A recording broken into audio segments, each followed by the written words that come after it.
दूसरे अध्याय में अर्जुन को क्या बोलते हैं उस पर हम थोड़ी चर्चा करेंगे।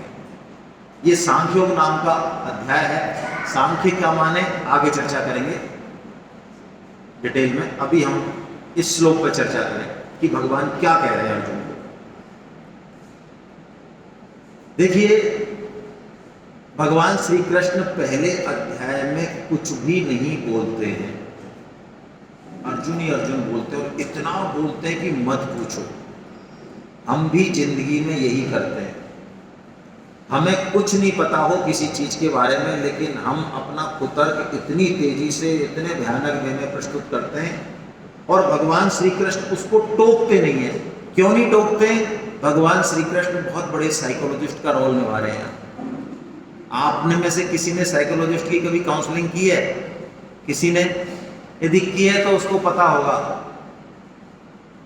आप 2 घंटे की मीटिंग करें उसके साथ, 1 घंटे ही करें, 3 घंटे ही करें, 95% आप ही बोलेंगे, वो नहीं बोलेगा। क्यों? वो डायग्नोसिस कर रहा है।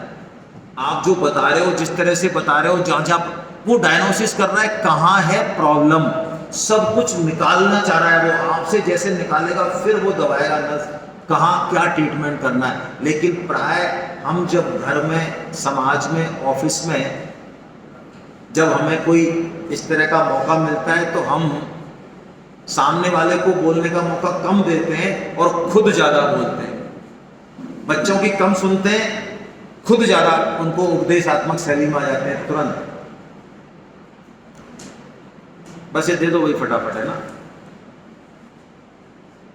कई बार आजकल तो ऐसी पोजीशन हो रही है कि आप बुरा मत मानना, बच्चों को ये तक पता होता है कि हमारा 15 मिनट का उपदेश है जो कि बरसों से चला आ रहा है और बिल्कुल फिक्स है। तो बच्चों को ये तक पता है कि मम्मी या पापा या माता पिता अब इस सेंटेंस के बाद कौन सा सेंटेंस बोलने वाले हैं। कितने इफेक्टिव है हम जरा सोचें। एक ही कैसेट है हमारे पास, फिक्स कैसेट है, बिल्कुल बदल बदल के लगा देते हैं, फिक्स है। हमें नहीं मतलब सामने वाले की क्या प्रॉब्लम है, हमारे पास तो जो सामान है वही देना है आपको। तो लेकिन भगवान श्री कृष्ण कुछ नहीं बोलते, और अब बोलेंगे तो क्या बोलेंगे। देखिए, उन्होंने देख लिया अर्जुन सीवियर डिप्रेशन में है। जब बहुत ज्यादा कोई पागलपन की स्थिति होती है तो डॉक्टर उसको कोई गोली दवा नहीं देते शुरू में। क्या देते हैं? शॉक देते हैं इलेक्ट्रिक के। क्यों देते हैं? आप में से कोई गया है? कैसे? कौन बोला? क्यों देते हैं? जिससे कि कम से कम वो कुछ उस पोजीशन में तो आए कि सुन सके, उसका कोई ट्रीटमेंट हो सके। वो उसकी तंद्रा एकदम भंग होती है उस इलेक्ट्रिक शॉक से, और वो उस पोजीशन में आता है। भगवान ने भी मानो इस श्लोक में इलेक्ट्रिक शॉक दिया है अर्जुन को। इतना जबरदस्त श्लोक है ये। तो विवेकानंद जी जब इनकी व्याख्या करते थे इन श्लोकों की, तो एक अलग ही उनके चेहरे पे प्रकाश होता था। भारत की मरी हुई आत्मा को जगाने के लिए जो शंखनाद किया विवेकानंद जी ने, वो इन 2 श्लोकों पे आधारित है। आइए पढ़ते हैं। क्या श्लोक है? कुतस्त्वाकश्मलमिदं विश्वे समुपस्थितम् अनार्यजुष्टमस्वर्गमकीर्तिकरमर्जुन। अरे अर्जुन, कुतस्त्वाकश्मलमिदं, कश्मल ये दोष, ये कायरता तुझ में यहां पे इस समय, युद्ध के समय कहां से आई?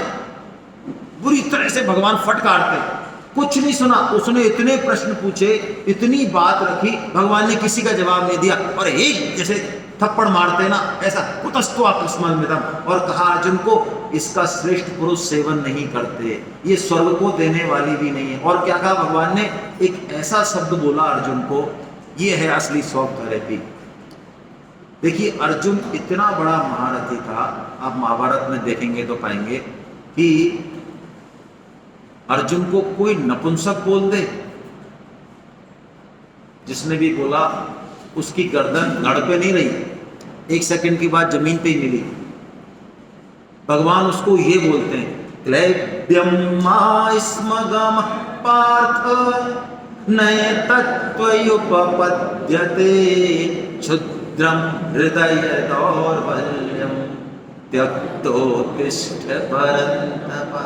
अरे अर्जुन, क्लव्यमाश्मगमः, नपुंसकता को प्राप्त मत हो। नपुंसक कहा अर्जुन को, और सीधी सीधी आज्ञा दे दी भगवान ने, कुछ नहीं कहा, कोई ट्रीटमेंट नहीं कहा। त्यक्तोत्तिष्ठ परन्तप, त्याग इस हृदय की दुर्बलता को और खड़ा हो जा सामने। देखिए अब यहां से गीता टर्न लेती है। ये अपन बाद में कर लें पारिक साहब, ये बाद में कर लें, लंच में कर लें अपन, ऐसे बीच में नहीं करेंगे काम, है ना। बिल्कुल बैठे हैं यहाँ पे, जिसको भी, सबको किताब है, जिसको भी नहीं मिली है मिल गई है, बहुत अच्छा है। नहीं मिली है तो वो लंच में बाहर से ले लेंगे अपन, जब लंच करेंगे जब, है ना। अभी रहने दें अपन, पानी भी अपना बाहर रखवा देंगे अपन, टेबल पे रखवा दो, है ना। बीच बीच में पानी की जरूरत नहीं है।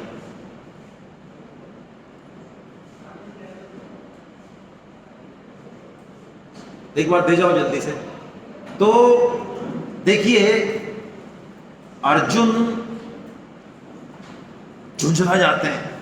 हम यदि 10 बात कहें किसी से और वो हमारी सुने ना, और जो हम नहीं चाह रहे वो करने के लिए कह दे, तो हमारी क्या पोजीशन हो। अर्जुन की भी यही पोजीशन है। तो अर्जुन एक श्लोक बोलते हैं और भगवान से कहते हैं, प्रभु आपने मुझे सीधे सीधे युद्ध करने की आज्ञा दे दी, तब तो उत्तिष्ठ परंतप, खड़ा हो जा। अरे मेरा युद्ध किन से, जरा ये तो देखो, किन से? कोई राक्षसों से, कुछ शत्रुओं से? मैं कायर नहीं हूं, ये आप जानते हो बहुत अच्छे से।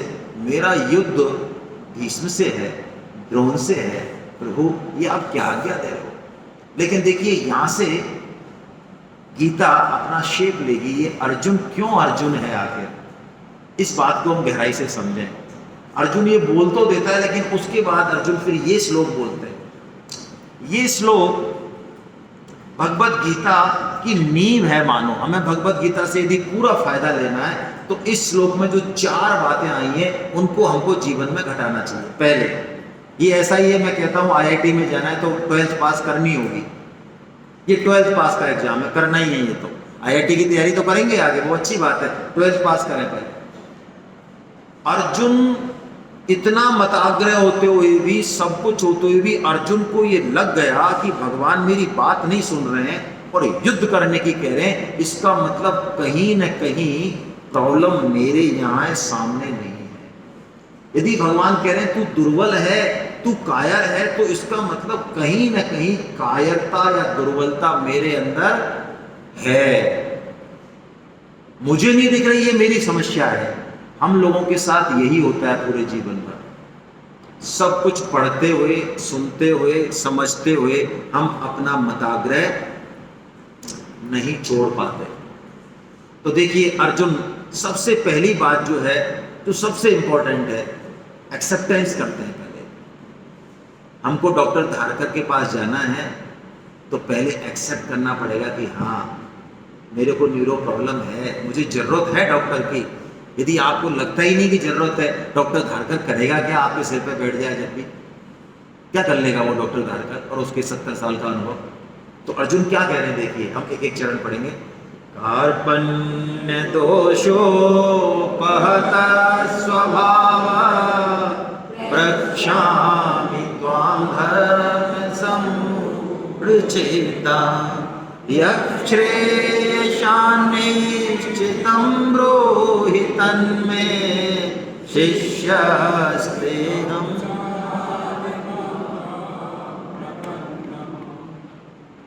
अर्जुन कह रहे हैं कार्पण्य दोषोपहत स्वभाव है। हे प्रभु मेरे अंदर वास्तव में कायरता है। प्रक्षामि त्वां धर्म सम्मूढ़ चेता, मैं धर्म अधर्म कर्तव्य अकर्तव्य को नहीं समझ पा रहा हूं शायद, इसमें मैं थोड़ा कंफ्यूज हूं। देखिए ये एक्सेप्टेंस है पहले, इसलिए मैं आपसे पूछता हूं। हम पूछेंगे कब? हमारे घर में ही मान लो कोई बहुत बड़े विशेषज्ञ बैठे हैं, कोई बहुत बड़े अनुभवी बैठे हैं, बुजुर्ग, लेकिन हमें नहीं लगता कि हमें जरूरत है, हमें सब कुछ आता है, तो हम उसका लाभ नहीं ले सकते। तो पहले अर्जुन एक्सेप्टेंस देते हैं कि हाँ मैं आपसे पूछता हूं क्योंकि मुझे ऐसा लगता है कि मैं ठीक से नहीं समझ पा रहा हूं। पहली बात। दूसरी बात, यक्षय शान निश्चितम ब्रूहि तन्मय। कैसी प्यारी बात है ये। देखिए, दो चीजें होती हैं जीवन में, एक तो श्रेय होता है, एक प्रेय होता है। प्रेय का मतलब भौतिक सुख, समृद्धि, प्रगति जरूरी है, लाइफ में होना चाहिए, लेकिन ये अंतिम लक्ष्य नहीं है। बहुत स्पष्ट रूप से सुने,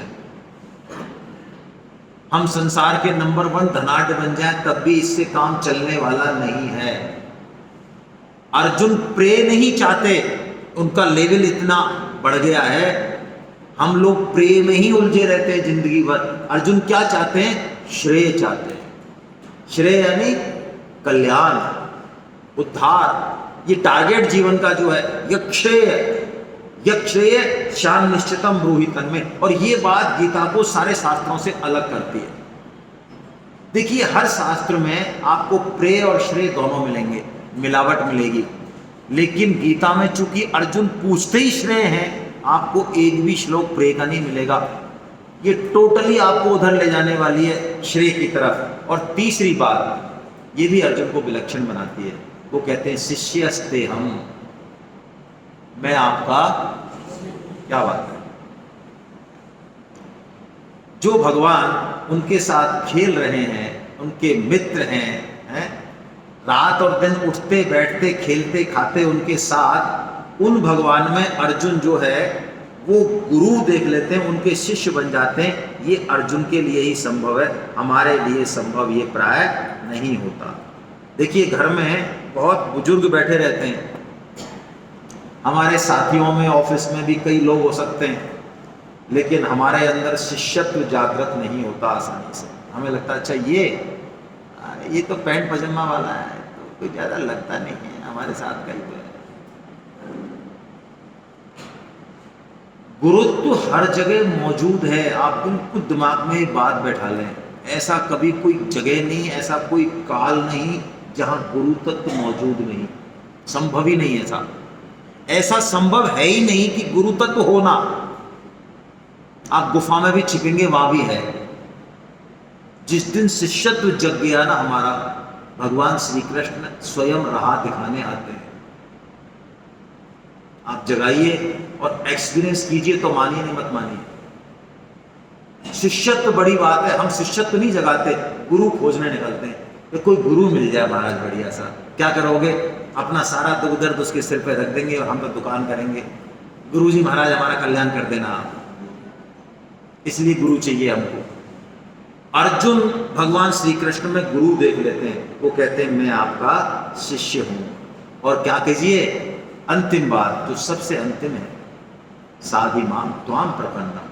साधि तो पहले आ गया, त्वाम प्रपन्नम।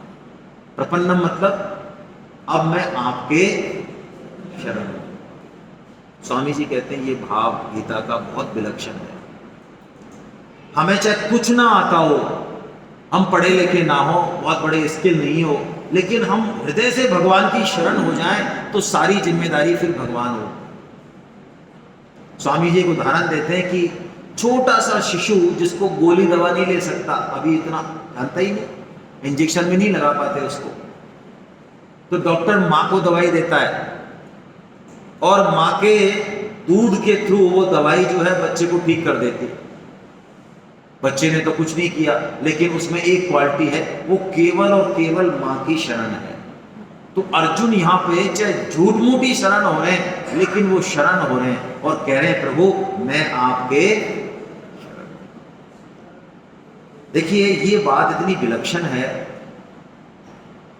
हम अपने बच्चे से कभी नाराज नहीं होते। हम अपने बच्चे से क्यों प्रेम करते हैं? वो गोरा है इसलिए करते हैं क्या? इसलिए करते हैं, काले से नहीं करती मां उसकी। एक बार राजा जनक ने कंपटीशन रखा अपने राज्य में कि मैं सबसे सुंदर बच्चा होगा उसको इनाम दूंगा। तो कहते हैं अगले दिन दरबार में अष्टावक्र की मां अष्टावक्र को गोदी में लेके और पहुंच गई। अष्टावक्र 8 जगह से टेढ़ा काला कलूटा उसको देख के ही, तो जैसे ही जनक ने उसको देखा, उसको बुलाया पास में, और अपने उनसे पूछा कि भाई तुमने ठीक से मुनादी पीटी कि नहीं पीटी, घोषणा ठीक से की कि नहीं की। उससे पूछा आपने ठीक से सुना है ना मैंने क्या घोषणा करवाई है। माँ ने कहा हाँ मैंने ठीक से सुना है। क्या घोषणा कराई है कि आज आप सबसे सुंदर बच्चे को इनाम देने वाले हो और मेरा बच्चा दुनिया का सबसे सुंदर बच्चा। क्या लगता है आपको, झूठ बोल रही है मां? हम जैसे भी हैं, आड़े हैं, तिरछे हैं, अब तक जो कुछ हमने किया, हम केवल भगवान को झूठी पुकारी लगा दें, सच्चे हृदय से नहीं निकले कोई बात नहीं, पुकार लगा दें बस भगवान को, सुनते हैं वो भी, क्योंकि हम उनके सदा सदा के बच्चे हैं। हम कैसी भी क्रिया करें उनको अच्छी लगती है। जो बालक कहे तो तरी बाता है, तोतली बात भी, जो कोई ज्ञान नहीं, पांडित्य नहीं, ग्रामर नहीं, वो भी माँ बाप को अच्छी लगती है। हाँ देखो मेरा बेटा क्या कह रहा है, टमाटर को मनता कह रहा है। अरे कौन सी बड़ी बात है मनता कह रहा हो, लेकिन माँ उसी में राजी है। ऐसे भगवान हमसे बड़े राजी हैं, हम थोड़ा देखें तो सही उसकी तरफ। तो आइए हम ज़्यादा बात तो नहीं करें, लेकिन ये काम तो करें। स्वामी जी ने हमें एक मंत्र दिया, परम श्रद्धेय स्वामी रामसूरदास जी महाराज ने। इस कलयुग में ज़्यादा बुद्धि नहीं है हमारे पास, ज़्यादा करने को ज़्यादा जुगाड़ भी नहीं है, हम बातें भले ही कर लें, हिम्मत नहीं है हमारी ज़्यादा। हम पुकार तो लगा सकते हैं ना भगवान से। तो आइए मेरे पीछे पीछे पुकार लगाइए आप, संकोच छोड़ दीजिए, कोई संकोच मत कीजिए, भूल जाइए आप क्या हैं, किसी पद पे हैं, क्या है, क्या फर्क पड़ता है इन चीज़ों से, ये सब आनी जानी है। आइए, हे नाथ, हे मेरे नाथ, मैं केवल आपका हूँ, हे नाथ, हे मेरे नाथ, आप कृपा करो, मैं आपको भूलूं नहीं। नारायण नारायण नारायण। अब भगवान जो है अर्जुन को सांख्य योग का उपदेश देंगे। सांख्य के मायने क्या, पहले अब समझें। जो दूसरे अध्याय का नाम है सांख्य योग, यहाँ से शुरू हुआ 2.11 से। इस श्लोक को थोड़ा समझें। देखिए 2.11 से और 2.30 तक सांख्य योग है, और गीता में यदि सबसे कठिन चीज है तो वो यही है। तो आप कहेंगे सबसे कठिन परोसा, हमको पहले पहले क्यों परोस दिया? तो भगवान ने ज्ञान योग को, इसको ज्ञान योग भी कहते हैं, सांख्य योग को सबसे पहले कहा, और ये वास्तव में कठिन है। लेकिन परम श्रद्धेय स्वामी जी महाराज, उनकी ऐसी कृपा कि वेद वेदांतों का जो गूढ़तम तत्व है उन्होंने बहुत सरल सरल उदाहरणों से हमें समझाया। तो इस सांख्य योग में आगे बढ़ने से पहले, इस ज्ञान योग में आगे बढ़ने से पहले इस पहले श्लोक को अच्छे से समझना होगा। हम प्राय खूब सत्संग करते हैं, खूब पढ़ते हैं, लेकिन फिर भी जितनी प्रगति होनी चाहिए उतनी होती नहीं। और कई बार तो हमको देख के लोग जो है ना, ऐसा भी होता है, हमको देख के जो हम गीता में लगे हुए हैं, हमको कोई देखे तो हमारे आचरणों को, हमारे व्यवहार को देख के कह देता है अरे तुम यार क्या है, कुछ नहीं है, तुमने कौन सा पढ़ के, तुम्हारा व्यवहार तो शुद्ध हुआ ही नहीं, तुम्हें ये बात तो ठीक हुई नहीं, ऐसा ऐसा कह देते हैं लोग। सही बात भी है वो, जितनी प्रगति, जितना सुधार हमें होना चाहिए उतना हमें होता नहीं है। वो कारण ये है उसका, यहाँ से पकड़ेंगे। आइए तो हम पहले श्लोक का वाचन करें, फिर थोड़ा सा इसको देखेंगे। ऐसोच्यानन्विशोचस्त्वं प्रज्ञावादांश्च भाससे गतासु न गतासुश्च नानुशोचन्ति पंडिताः। ऐसोच्यानन्विशोचस्त्वं। अर्जुन क्या बात कह रहे भगवान, जिस बात का शोक नहीं करना चाहिए उसका तो तू शोक कर रहा है, और प्रज्ञावादांश भाषा से पंडितों की सी तू बातें कर रहा है। मानो भगवान हमको थप्पड़ मार रहे हैं। अर्जुन किसका रोल कर रहा है यहाँ पे? हमारा रोल कर रहा है। यहाँ अर्जुन को जो बात कही जा रही है वो हम अपने ऊपर घटाएं, अर्जुन के ऊपर नहीं घटाने कहीं। अर्जुन को तो सब ज्ञान है, उसको कोई मोह नहीं हुआ, वो तो एक्टिंग कर रहा है हमारे लिए। वो प्रश्न पूछ रहा है जो हमको पूछने चाहिए, नहीं हमारे पास टाइम नहीं है। तो भगवान कह रहे हैं अर्जुन तू प्रज्ञावादांश भाषा से पंडितों की सी तो बातें कर रहा है। अरे पंडित कौन है तुझे पता भी है क्या? पंडित की क्या परिभाषा है? देखिए पंडित की 3 परिभाषा गीता देखिए। पहली परिभाषा समझिए, हम जो परिभाषाएं समझते हैं प्राय जगत में, गीता कुछ और परिभाषाएं बताएगी। कौन है पंडित? गतासून गतासूश्चय नानुशोचन्ति पंडिता। असु, असु यानी प्राण, गतासु यानी जिनके प्राण चले गए हैं, अगतासु जिनके प्राण नहीं गए, उन दोनों में ही जो शोक नहीं करता वो पंडित। अब हम लगा लें, हम लोग लड़ते रहते हैं जाति आधार पे, अब हम लगा लें हम कितने बड़े पंडित हैं। तो भगवान क्या कह रहे हैं कि तू सबसे पहले ये समझ कि तू है क्या। ये जो तू अपने आप को शरीर समझ रहा है ना, तू शरीर नहीं है। ये श्लोक का छुपा हुआ भाव है, इस पे ही हम चर्चा करेंगे। ये पूरे सांख्यों की नींव इसी पर खड़ी है, इसको थोड़ा ठीक से समझें। हम क्या हैं? हम शरीर हैं या शरीर को जानने वाले हैं? बताइए आप में से कोई।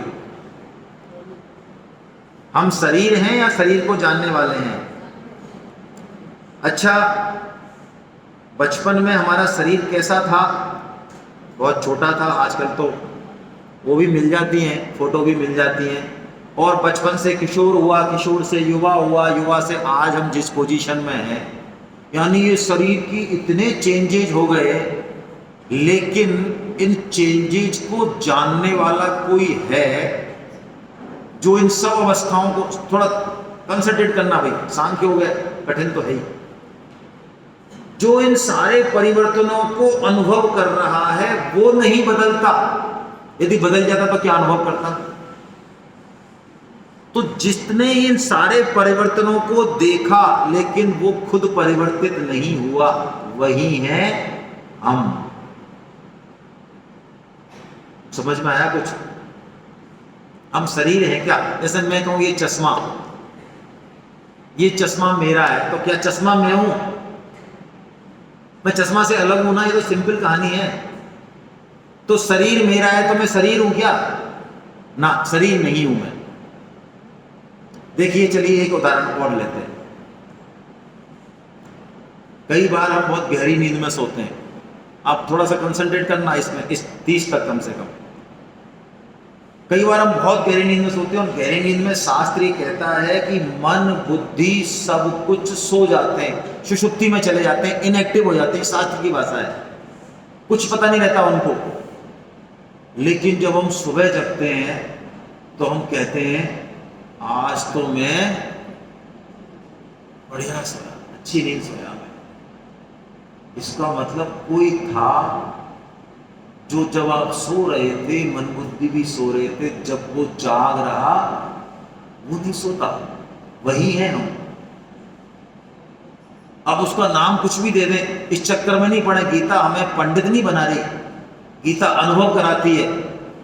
उसको आत्मा कहें कि शरीर कहें, छोड़ो चीजों को, शब्द अलग है, शब्द तो कुछ भी रख लें, लेकिन वही है हम। तो भगवान बहुत स्पष्ट शब्दों में यहाँ पहले कह रहे हैं, अर्जुन तू शरीर नहीं, तू शरीरी है। शरीरी मतलब जो शरीर में रह रहा है, जो शरीर को जानने वाला है। पहली बात तू ये समझ, सांख्य योग में घुसने से पहले, तेरे समझ में आए चाहे नहीं आए, अनुभव में आए चाहे नहीं आए, मान ले ये बात कि मैं शरीर नहीं, मैं शरीरी हूं, मैं जानने वाला हूं। दूसरी बात, अच्छा आपने बर्फी खाई कभी? सबने खाई होगी, शायद खिला भी देंगे आपको यहाँ पे भी। तो यहाँ बर्फी खाया कोई, और बर्फी खाते ही, जैसे हमारे सोनी जी का नाम याद ले रहा हूँ मैं, उन्हीं का नाम पता। तो सोनी जी ने बर्फी खाई और सोनी जी रोने लगे बाहर प्लेट लेके।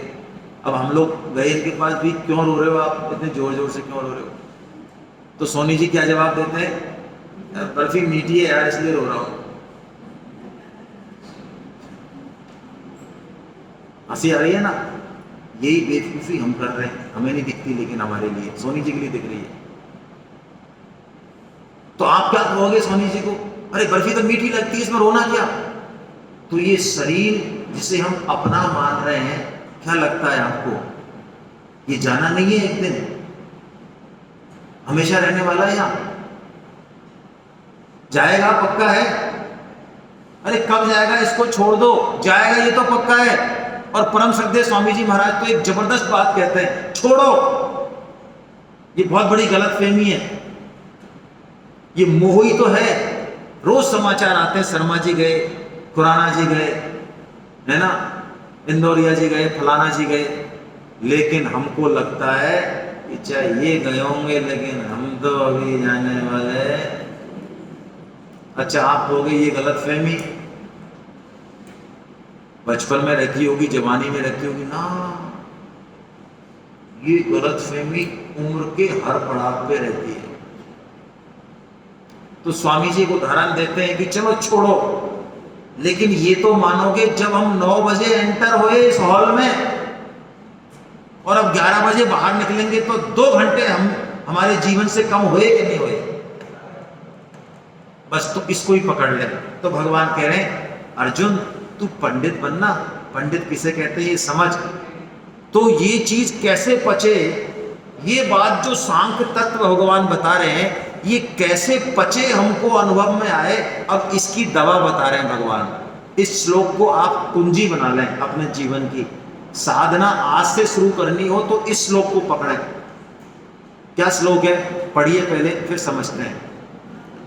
मात्रा स्पर्शास्तु कौन्तेय शीतोष्ण सुख दुःखदा आगमापायनो नित्या तांस्तितिक्षस्व भारत।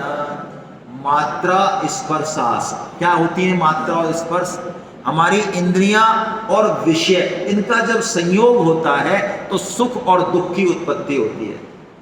रबड़ी मिली, मजा आ गया, करेला खिला दे कोई, आंवला खिला दे तो। सुंदरता का भी हमारा एक मानक है कि ऐसा हो या ऐसी हो तो सुंदर है। अफ्रीका की लड़की भली वो विश्व सुंदरी हो, हमें जमेगी क्या? नहीं जमेगी। तो अब देखिए मंत्र दे रहे भगवान, इस मंत्र को पकड़े हम। भगवान कह रहे जीवन में सुख और दुख इंद्रिय और विषयों के संयोग से पैदा होते हैं। पहली बात आएंगे ही होंगे, लेकिन ये आने जाने वाले हैं। इसमें तू तितिक्षा को धारण कर, सहन शक्ति बना, सहन को इनमें बहे मत, तितिक्षा को पैदा कर, क्योंकि ये आने जाने वाले हैं। अच्छा, आप में से कोई ऐसा है, वैशाली नगर के साधक हैं ज्यादातर, वैशाली नगर वालों में से, यहाँ पे इंडियन का गैस गोदाम है ना, देखा है आपने? आप में से कितने लोगों को पता है यहाँ पे एक क्लास चली है साल भर गीता की, वीकली? पता है? आपको पता है सर? आप आते थे क्या? आप में से शायद कोई नहीं है उस क्लास में, क्योंकि मैंने लिया वो क्लास। 40-45 साधक थे, लेकिन वो सारे बुजुर्ग थे, नहीं आ पाए। तो आप में से कोई ऐसा है जिसने कभी सुख को ये कहा हो कि भाई साहब हमारे जीवन में आप इतने सालों से पड़े हुए हो, है ना, सुख महाराज कभी पड़ोसी के चले जाओ? तो आप नहीं कहते जब तक सुख जीवन से जाता थोड़ी है कि चला जाता है, चला जाता है। अच्छा, दुख को कभी बुलाने जाते हो आपके प्रभु, महीनों हो गए, कभी आओ हमारे जीवन में? बुलाने जाते हो, पीली चिट्ठी देने? नहीं जाते, कोई नहीं देता, आता थोड़ी होगा फिर भी आ जाता है। क्या बताता है? क्या कह रहे हैं भगवान? आगमा पाइनो नित्य अनित्य, ये आने जाने वाले हैं। घबराए नहीं, सुख में उछले नहीं, दुख में घबराए नहीं। ये सुख और दुख में यदि तितिक्षा डेवलप कर दी, ये कहीं पहुंचाएगी हमको। इसको सीढ़ी बना लें आप। लेकिन हम दोनों को ही सीढ़ी नहीं बना पाते। सुख में तो हम मदमस्त हो जाते हैं, मजाल है जो कोई हमको सुना दे। यदि पद प्रतिष्ठा है, धन है, मान बढ़ाई है, ओहो, बहुत कम चांस है कि वो किसी की सुनेगा। और दुख में बिल्कुल गुब्बारा पिचक जाता है। लेकिन गीता का साधक सुख और दुख दोनों को ही सीढ़ी बनाता है। इसको समझें। देखिए, हमारे बुजुर्ग हमसे ज्यादा सहिष्णु होते थे, हम नहीं हैं, क्योंकि हमें ज्यादा सुविधा मिली है। हमारे माँ बाप ऐसे अड़ा लेते हैं छाती आजकल, नहीं मर जाएंगे, कट जाएंगे, लेकिन बच्चे को कुछ भी, हाँ, बड़े इंटेलिजेंट टाइप के लोग होते हैं।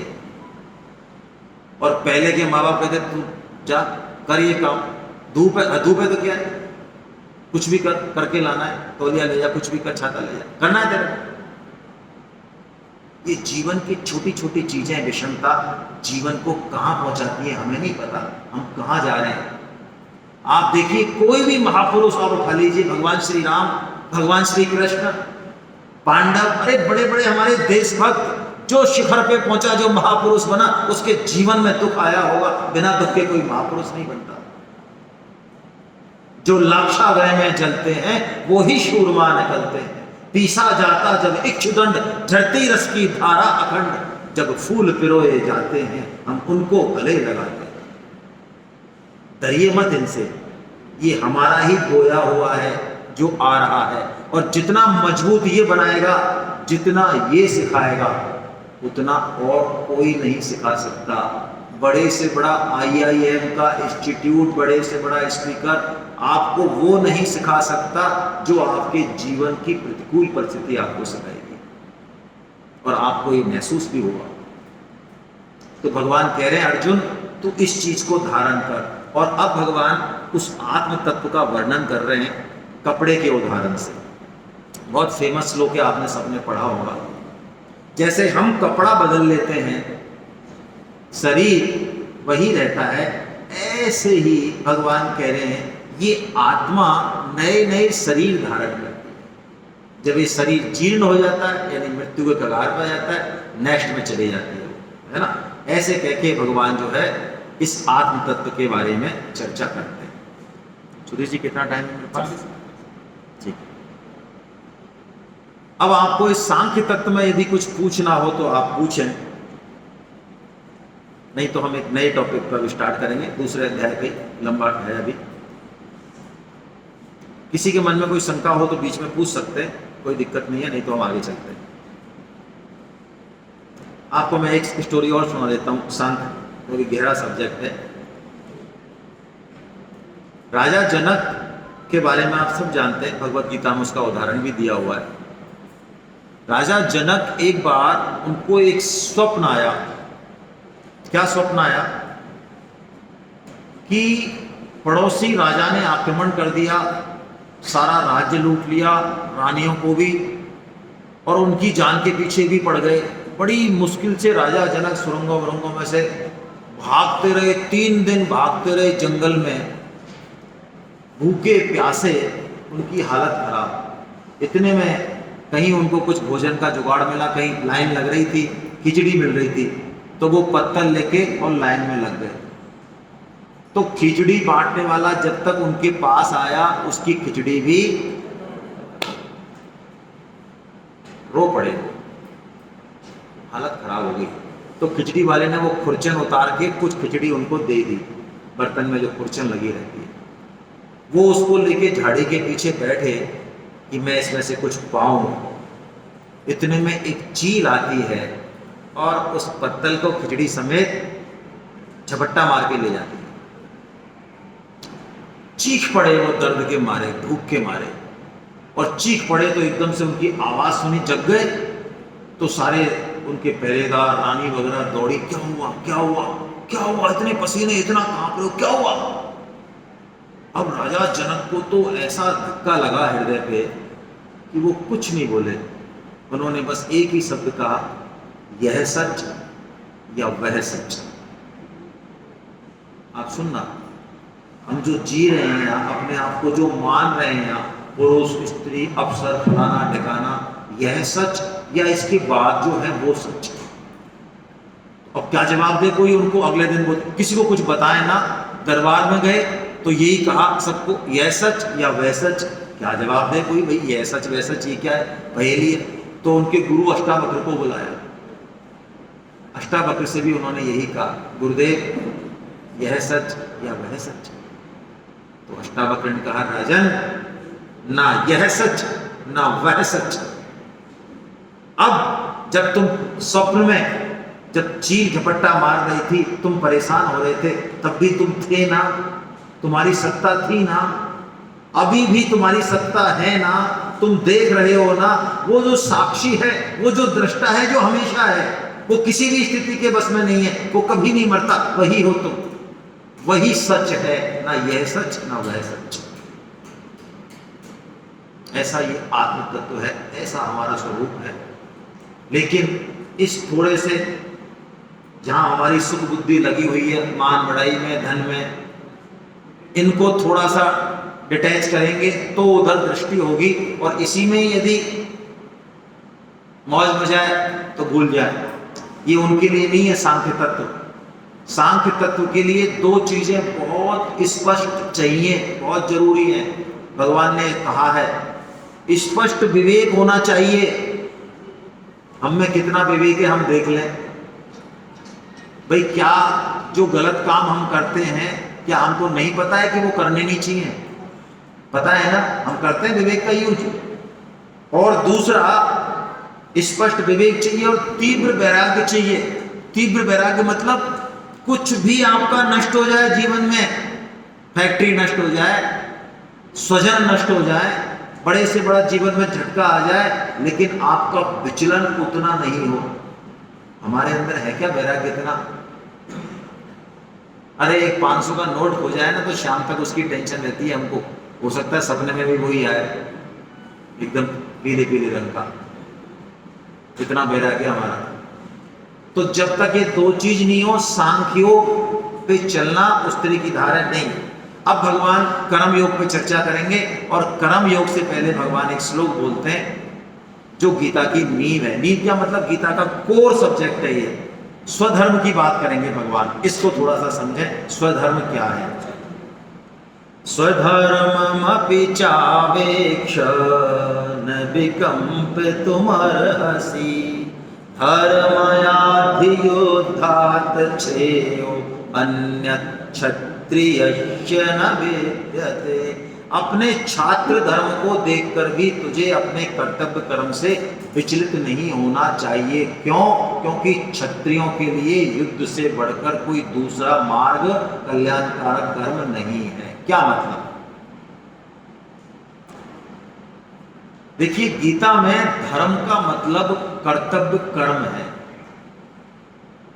और आपने पहला श्लोक देखा जो धृतराष्ट्र ने बोला, उसमें भी क्या कहा? धर्म क्षेत्रे कुरुक्षेत्रे। यानी इस कुरुक्षेत्र को, यानी हमारे जीवन को, जो जीवन हम जी रहे हैं कुरुक्षेत्रीय, ये भी रोज नई टेंशन है हमारे। इसको हम धर्म क्षेत्र कैसे बनाएं? धर्म ममा, ये गीता का उद्घोष है, यानी मेरा कर्तव्य कर्म क्या है। धर्म मम, ये गीता बताती है। और स्वधर्म क्या है? वही बात है। तो देखिए, स्वधर्म किससे डिसाइड होता है? वो सुनिए, वर्णाश्रम धर्म से। क्या मतलब? अभी हम अपने आप को क्या मानते हैं, वही हमारे लिए कर्तव्य कर्म डिसाइड करेगा।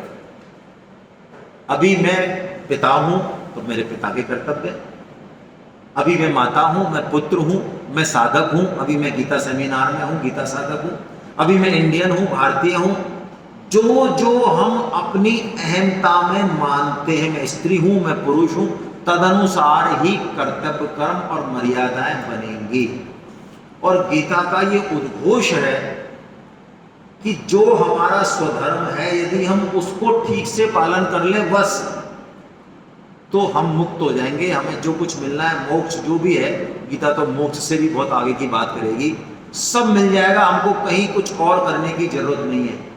यदि मेरी ड्यूटी घर को साफ सुथरा रखने की है, घर के बच्चों का लालन पोषण की है, झाड़ू लगाने की है, उससे भी काम हो जाएगा। मैं गरीब हूं, मैं ठेला लगाता हूं, उससे भी काम हो जाएगा। मैं बहुत अमीर हूं, मेरे पास 100 आदमी है, 500 आदमी है, उससे भी काम हो जाएगा। जो आपका स्वधर्म है वो आपका कल्याण कर देगा। ये गीता का उद्घोष है। उसको हम करें कैसे, वो गीता बताएगी। उस चीज को समझें, भगवान उसकी चाबी दे रहे हैं। हम कोई भी स्वधर्म यदि हम करें, वो दिखने में चाहे लगे क्रूर से क्रूर, लेकिन गीता बताती है कि उसको कैसे करा जाए, और पाप कब लगता है कब नहीं लगता है, वो भी गीता बताती है। क्यों बताया भगवान ने ये श्लोक? क्योंकि अर्जुन ने पहले ये कहा था कि प्रभु मुझसे आप ये घोर युद्ध क्यों करा रहे हो, क्योंकि इतने लोगों को यदि मैं मारूंगा तो मुझे पाप लगेगा। भगवान कह रहे नहीं, तुझे पाप नहीं लगेगा। क्यों? लाखों आदमियों की हत्या होगी तब भी पाप नहीं लगेगा? नहीं। क्यों? पाप में क्रिया हेतु नहीं है, हम लोग समझते हैं क्रिया से पाप होने लगता है ना, क्रिया के पीछे जो उद्देश्य है उससे पाप और होने लगता है। यदि डॉक्टर हमारे पैर को काट दे जिसमें गैंग्रीन है, तो हम 2 लाख का चेक भी देंगे और उसको फूल भी देंगे गुलाब का, और बोलेंगे मुस्कुरा के थैंक यू सर, ऐसे कहेंगे ना। क्या किया उसने? पैर काटा। सीमा पे परमवीर चक्र किसको मिलता है? जो 2-4 लोगों को मारता है, दुश्मनों को, या कुछ ज्यादा ही विशेष काम करता है। तो भगवान कह रहे हैं सुख दुखे समे कृत्वा लाभा लाभो जया जयो ततो युद्धाय युज्यस्व नैवं पापमवाप्स्यसि। भगवान ने चाबी दे दी कि तू जय पराजय, लाभ हानि, मान सुख दुख को समान करके फिर युद्ध में लग जा। हम कोई भी काम करें, गीता प्रचार करें, हमारा स्वधर्म करें, नौकरी करें, भगवान करें तू समता में रहे, फिर तू पाप को प्राप्त नहीं होगा। ये समता एक दिन में तो आएगी नहीं, है ना। अब इसकी तरीका बताते हैं भगवान। अब कर्म योग के बारे में चर्चा कर रहे हैं भगवान। और कर्म योग गीता का बड़ा प्रचलित है। सबसे ज्यादा यदि हम लोग गीता का प्रचार करते हैं, आप में से भी कई सज्जनों ने किया है, मेरा उनको प्रणाम। तो लोगों से कहते हैं भी गीता सेमिनार में चलो, आप गीता पढ़ो, तो वो प्राय हमको गीता पढ़ा देते हैं। और कैसे पढ़ाते हैं आपको पता ही होगा। गीता में तो कुछ नहीं है, कर्म किए जाओ और बस। जिस दिन भी कोई आपको ये बात कहे, आप 100% मान लेना उसने गीता का एक अक्षर भी नहीं पढ़ा। यदि पढ़ता तो वो ऐसे नहीं कहता। आप कहेंगे हैं हमने भी यही सुना, तो गीता में तो नहीं है, ये गीता में नहीं लिखा हुआ ये। आप कहेंगे व्हाट्सएप यूनिवर्सिटी पे तो हम वर्षों से देख रहे हैं। हाँ, व्हाट्सएप यूनिवर्सिटी पे ज्ञान की गंगा बहती है, आपने भी आनंद लिया होगा। ऐसे नहीं है ये गीता में जिस तरह से कहा जाता है, कुछ अलग तरीके से है। तो कर्म योग के क्या मायने हैं? प्राय हम कर्म योग को बहुत गलत तरीके से समझते हैं। अभी हम कोटा में गए सेमिनार करने 3 दिन की, तो वहाँ के वीसी वाइस चांसलर महामहिम में, अभी क्या करें, लेकिन बड़ा दुर्भाग्य और मेरे से कहे बिना रहा नहीं जाता। मेरी ये कमजोरी है, मेरे मन में कोई बात आती तो मैं रख नहीं सकता। मैंने वहाँ भी ये बात बोली, चाहे अच्छा नहीं लगा होगा, मर्यादा थी लेकिन बोली। मैंने कि ये विडंबना है कि गीता सेमिनार का उद्घाटन कराने ऐसे लोगों को बुलाया जाता है जिन्होंने गीता का एक शब्द नहीं पढ़ा, और वो भी कैसे महान है कि उनमें ऐसी हिम्मत नहीं है कि वो कह दें कि भाई मैंने गीता नहीं पढ़ी है, मैं दीप जला जाऊंगा, बाकी प्रणाम आपको ना।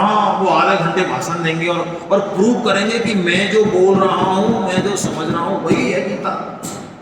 तो उन्होंने भी यही कहा कि गीता कहती है कर्म किए जाओ, फल की इच्छा मत कर। इसलिए मैंने उनसे कहा, मैं कि आपने पढ़ी है सर? हाँ। तो मैं कि आप थोड़ा विराजे सर।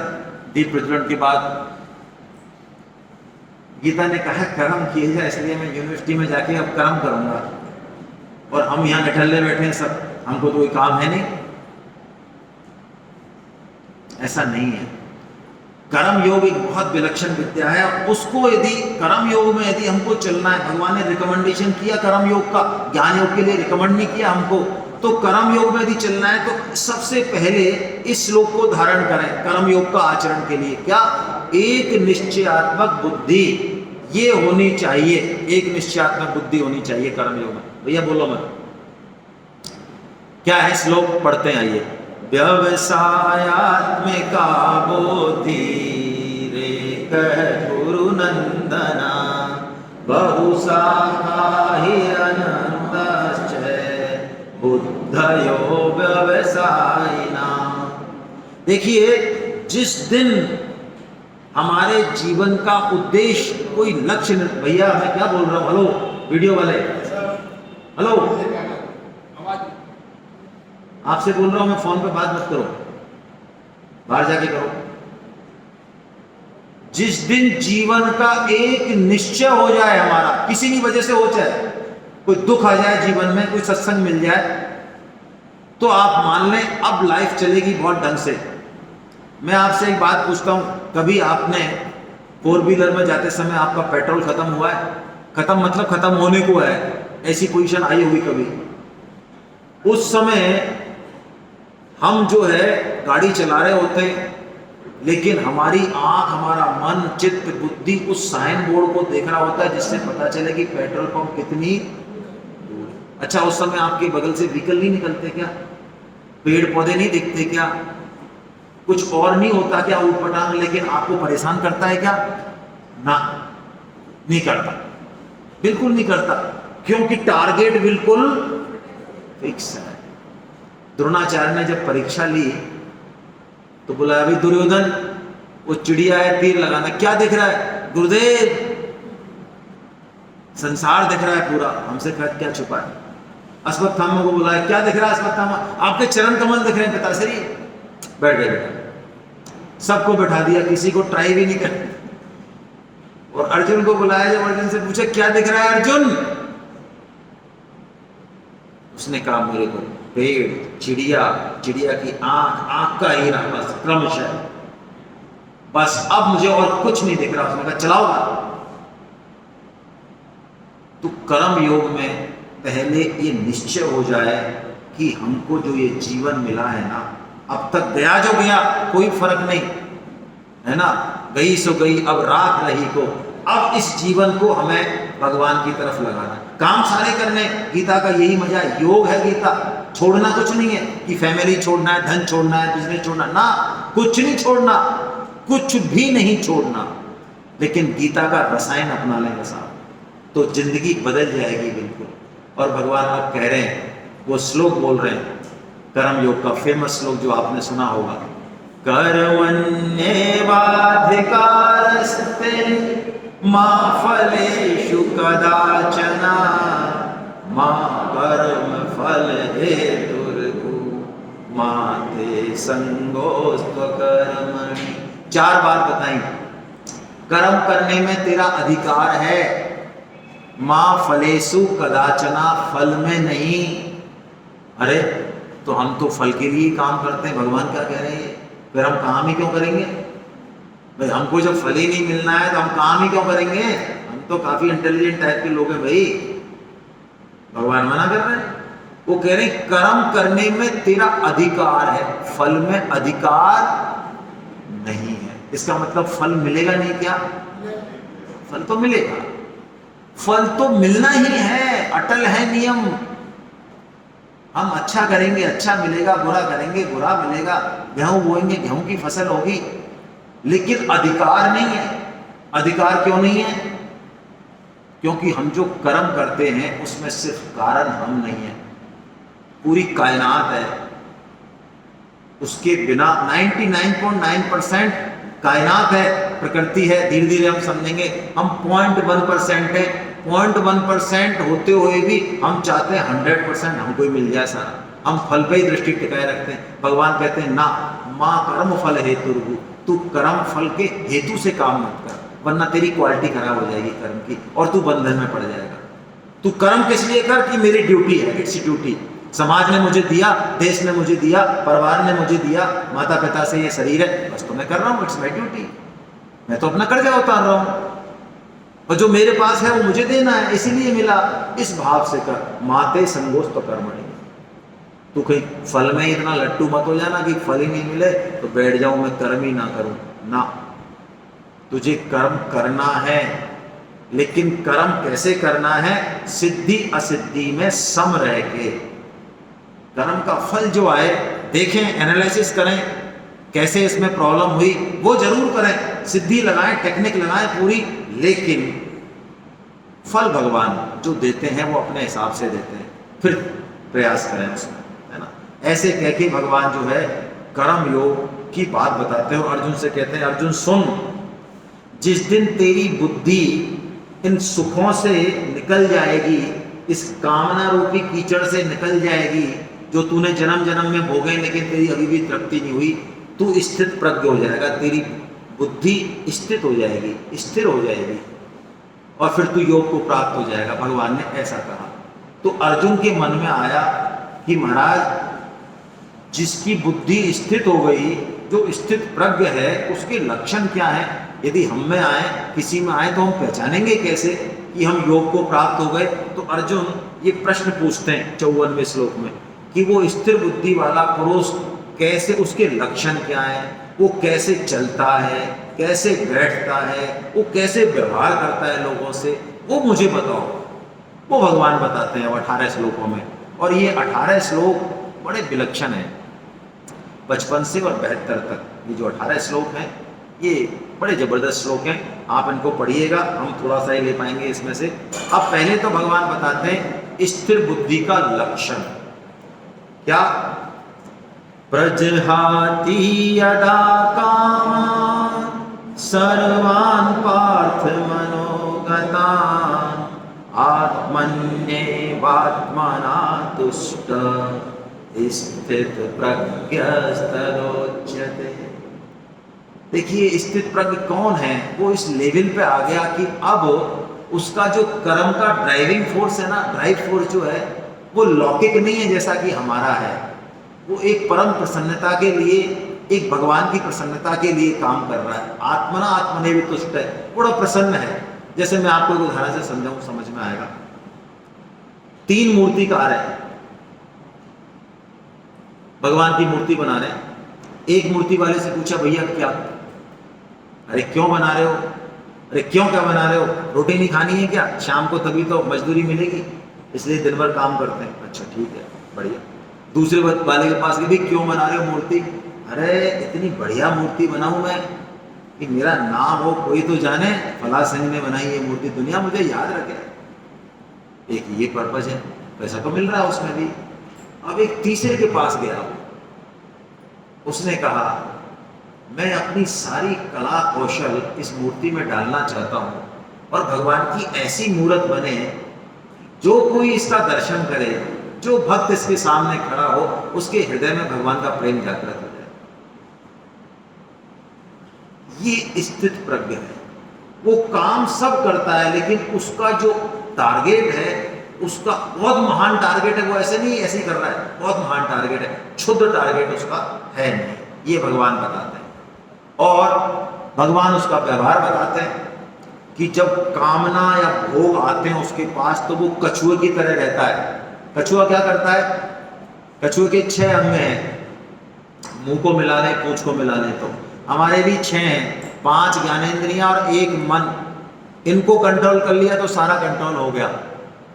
तो कछुआ क्या करता है? जब उसको खतरा महसूस होता है ना, तब वो क्या करता है? हाँ, बस वो खोल ही खोल रह जाता है।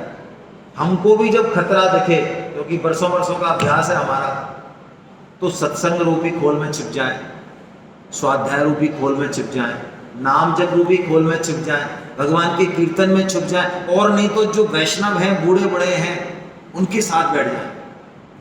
आपके अंदर जो कामना है, जो वासना है, वो चली जाएगी थोड़ी देर में, बच जाओगे आप बहुत बड़े उससे। भगवान वही बात बता रहे हैं यहाँ पे। अब देखिए, लेकिन स्थित प्रज्ञ इतने से नहीं होता। इसमें भगवान ने एक बहुत सूक्ष्म बात बताई, उसको थोड़ा पकड़ेंगे हम। नीचे की श्लोक को ले रहा हूं मैं।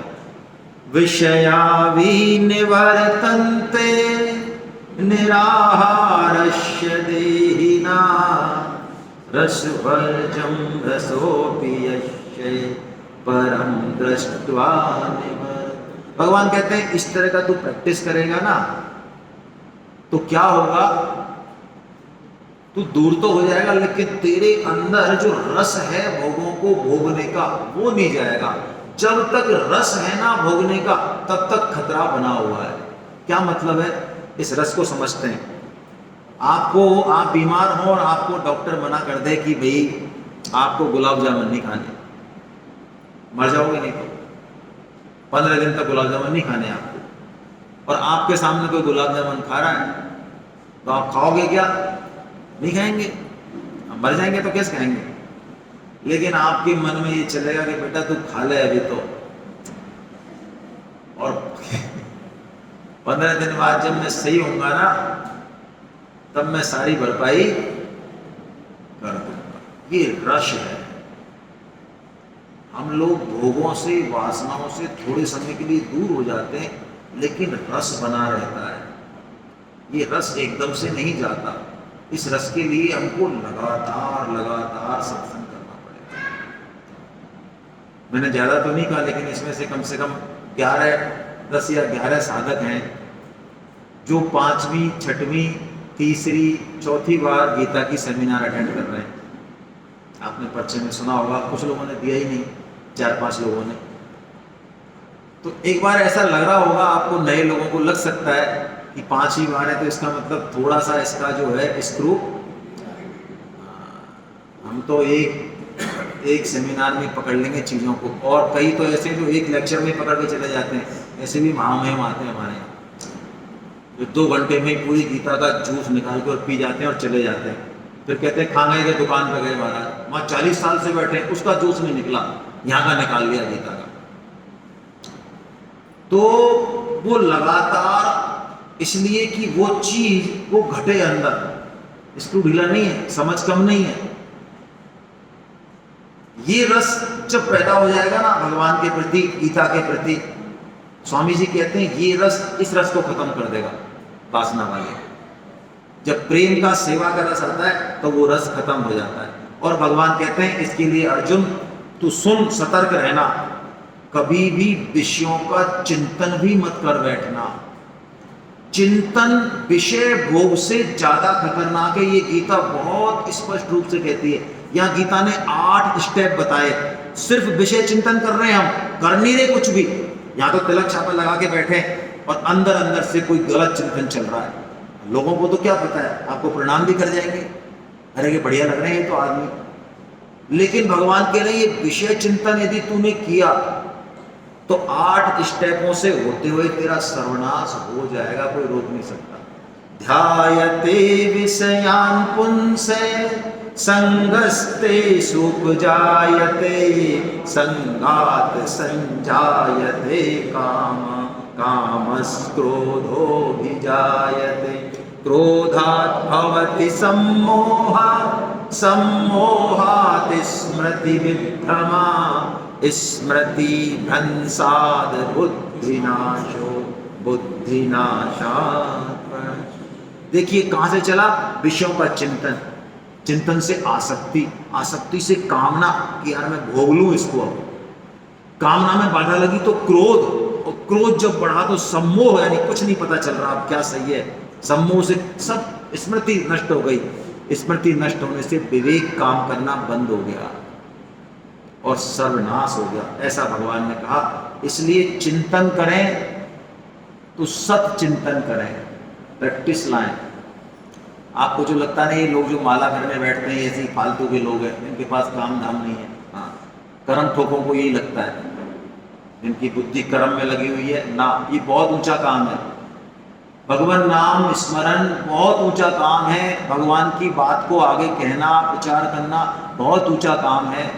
सत्संग, स्वाध्याय, कीर्तन करना बहुत ऊंचा काम है, जो काम बरसों बरसों नहीं होता, 20-20 साल